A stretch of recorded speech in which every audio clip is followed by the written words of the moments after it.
Welcome back to OC Street Files. Today, we're not talking about a cartel out in Mexico or some street crew on the block. We're talking about cops. Yeah, cops who turned the streets of Baltimore into their own personal empire. This was the Gun Trace Task Force, better known as GTTF, a special unit trained, armed, and sworn to protect the city from illegal guns. But instead of protecting Baltimore, they became one of the most dangerous crews the city had ever seen. This ain't no movie script. This ain't The Wire. This was real life. And the craziest part, they did it all while wearing a badge. Baltimore had a reputation. Drugs, guns, corner boys, and bodies stacking higher than the skyscrapers downtown. City leaders said they needed a special squad to fight back. So in 2007, the GTTF was born. On paper, they were the best of the best, hand-picked officers, street-smart, aggressive, and built to clean up the city. But behind closed doors, some of them were hustlers in uniform.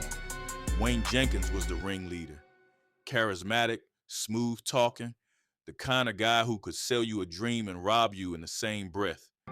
Jenkins ran the squad like it was his own gang. He told his crew, "This ain't just about locking people up. This is about getting paid." And so it began. Late-night traffic stops that turned into robberies. Search warrants that turned into smash and grabs. If you were dirty, they'd take your money and drugs. If you were clean, they'd plant something on you. It didn't matter. In Baltimore, when GTTF rolled up, everybody was a target. These weren't petty hustles. They were pulling licks like street robbers, except they had police radios and city-issued badges. One time, they stole $500,000 in cash from a safe. Another time, they robbed a bail bondsman of hundreds of thousands. They'd even split Rolex watches like kids trading candy. Jenkins and his squad had a system. They'd find out where the money was moving, stash houses, couriers, dope boys riding dirty. Then they'd swoop in, flip the lights, flash the badge, and take everything that wasn't nailed down.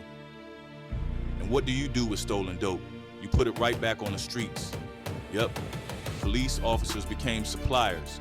Some of the same bricks they seized on Monday ended up in new hands by Friday. It was a cycle of corruption feeding itself. They weren't scared of internal affairs. They weren't scared of the feds. Why? Because for years, nobody was checking them. Judges believed their word. Prosecutors built cases on their lies. And the community already knew fighting the cops was a losing battle. When you're pulling in street money, the lifestyle follows. Fancy cars, expensive trips, nights out with bottles flowing. Some of the crew started acting untouchable. They bragged in private about their robberies, laughed about framing people, even joked that they were better at the game than the hustlers they locked up. But the thing about moving grimy is that paranoia creeps in. You start watching your back, wondering who's talking, wondering if the guy sitting next to you in the squad car is loyal, or if he's wired up for the feds. Every gang has its weak link, and the GTTF was no different. In 2015, after Freddie Gray's death and the protests that shook the city, eyes turned harder on Baltimore PD. Whispers about dirty cops weren't whispers anymore.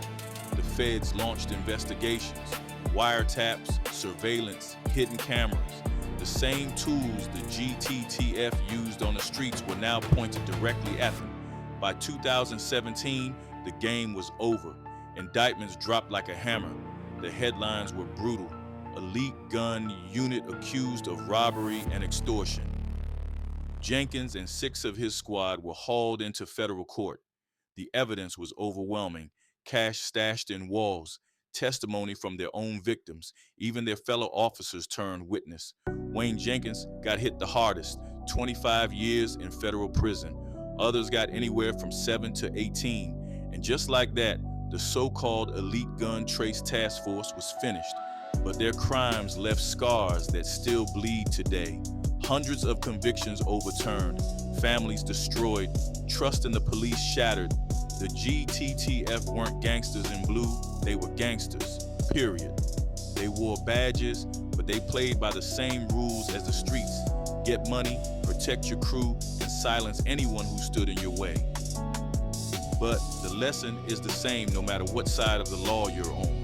If you build an empire on lies, greed, and betrayal, it always collapses. This was OC Street Files, the Gun Trace Task Force, a crew of cops who forgot their oath and chose to hustle instead. What do you think? Were they predators hiding behind the law, or just another product of a broken system? Drop your thoughts in the comments. Don't forget to subscribe for the next case, because here, nothing stays hidden forever.